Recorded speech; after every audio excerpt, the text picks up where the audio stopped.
Ben là, vous êtes à 10, là, je vois la tête, est-ce que je vous fais quand même la péri? Et ça faisait vraiment 12 fois que je la demandais, donc je disais oui, je peux la péri. J'étais trop contente, c'était une trop bonne nouvelle, c'était voulu à chaque fois. La première fois, ça a mis un peu de temps, la deuxième, on essayait depuis la veille, je crois, donc j'étais vraiment très surprise, je m'y attendais pas du tout. J'avais fait une enveloppe avec plein de trucs dedans, j'avais dessiné un bébé, j'avais écrit des mots et tout. Je fonce à son taf pour être là dès qu'il sort et lui donner mon enveloppe. Puis à un moment, clairement, il devrait déjà être sorti, il est pas là, donc je l'appelle. Je lui dis bah t'es où? Il me dit bah je suis à la maison.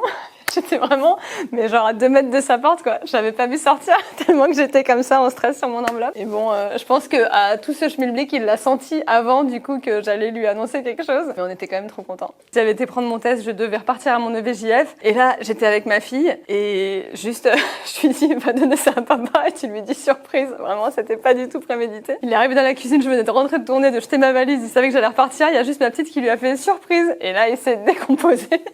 Limite, j'étais trop contente d'avoir des petites nausées de temps en temps. Je me disais, ok, ça veut dire que tout se passe bien, parce que c'était un peu le seul symptôme vraiment de grossesse que je ressentais au départ. Pour ma deuxième, ça avait été un peu plus compliqué. J'avais eu beaucoup plus de nausées, mais voilà, encore une fois, c'est vraiment, c'était pas catastrophique et j'ai pas vomi pendant des mois comme certaines. Pour ma première, j'avais envie de manger du fromage, mais genre du fromage quoi, fort, du bleu. Alors que c'est pas le fromage que je mangeais le plus ou que j'aimais spécialement avant. Pour ma deuxième, je me rappelle pas avoir eu tant d'envie, je me rappelle juste que je bouffais énormément. Vous pouvez en parler à tous mes collègues qui se foutent encore de moi à l'heure actuelle parce qu'ils me disaient vraiment mais t'étais un ogre. Ma première, on l'a appelée Moussette pendant 9 mois et la deuxième, Kiki. J'aimais bien Margie, j'aimais bien Mathie, Janie, Maxine. Enfin bon, plein de prénoms qui ont été refusés. Dormir, tout le monde m'a dit dors et je pense que je les ai pas assez écoutés. Vraiment, dormez. Tous ceux qui me disaient, moi à mon époque, on faisait pas attention, oh là là, tu te prends la tête.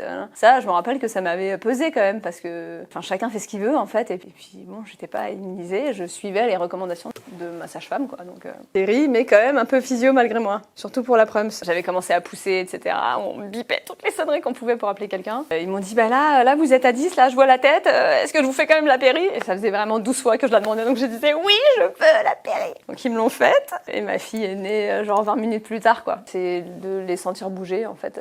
Les deux, je les ai sentis assez tôt, vers 3 mois et demi de grossesse. Objectivement, j'ai eu des grossesses de rêve, j'ai tout fait jusqu'au bout, j'ai fait des randos à 7 mois et demi de grossesse, je tournais dans mon 9e mois, j'étais au festival, je prenais le train, les premiers mois de grossesse. Surtout pour ma prums, j'ai été trop stressée, je pleurais, j'avais trop peur qu'il y ait des problèmes. J'avais eu plein de copines autour de moi qui avaient vécu beaucoup de fausses couches. Je pense que j'avais trop leur histoire en moi et que ça me faisait voilà, vraiment flipper. No way.